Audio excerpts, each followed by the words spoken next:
Hello, welcome back to my mini series. আজকে ready হয়ে বেরিয়ে পড়লাম লাঞ্চ করতে। কোথায় লাঞ্চ করব না বুঝতে পেরে চলে গেলাম সং অফ বেঙ্গল রেস্টুরেন্টটিতে। আমি পুরী যতবারই আসি না কেন, আমি রেস্টুরেন্টে এসে লাঞ্চ করবই করব। বাইরে কি সুন্দর এটি সাজিয়েছে। চল এবার ভেতরে যাওয়া যাক। ভেতরে ঢুকেও দেখছি অ্যাম্বিয়েন্সটা ছিল খুবই দারুণ। মনে হচ্ছে কলকাতার শহরটাই রেস্টুরেন্টের ভেতরে আছে। যাই হোক, খাবারগুলো অর্ডার করার পর আমরা অপেক্ষা করছিলাম কখন আমাদের লাঞ্চটা আসবে আর কখন আমরা খাবো। এই যে এসে গেল। খাবারের মেনুতে আজকে ছিল অনেক কিছু, সব কিছু ছিল, ভেজ থেকে শুরু করে নন ভেজ। যেমন এখানে ছিল ভেজ পোলাও, সাদা ভাত, ঝুরি আলু ভাজা, শুক্তো, ফুলকপি আলুর তরকারি, ডিম কারি, আর হ্যাঁ, সব শেষে মাটন। আজ দুপুরে মেনুতে ছিল অনেক কিছু, তার মধ্যে সাথে ছিল গার্লিক চিকেনও, এটা বলতে ভুলে গেছিলাম।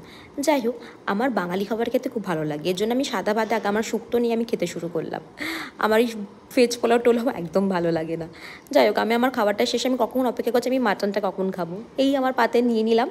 খুবই টেস্টি ছিল। আমার এখানকার খাবার খুবই ভালো লাগে, আমি তো বলবো তোমার এখানে আসলে এটা খাবে। সবশেষে লেমন ওয়াটার, এটা যদি আমি না খেতাম তাহলে আমি ওখান থেকে উঠতেই পারতাম না। সবার অবস্থাটাকে দেখো কি হয়েছে। যাই হোক, এখান থেকে বিল পেমেন্ট করে আমরা বেরিয়ে পড়লাম একটু সি বিচে, একটু ওখানে একটু রিল্যাক্স করে কটা ছবি টবি তুলে আমরা বেরিয়ে পড়লাম। দেখা যাচ্ছে নেক্সট ব্লগে।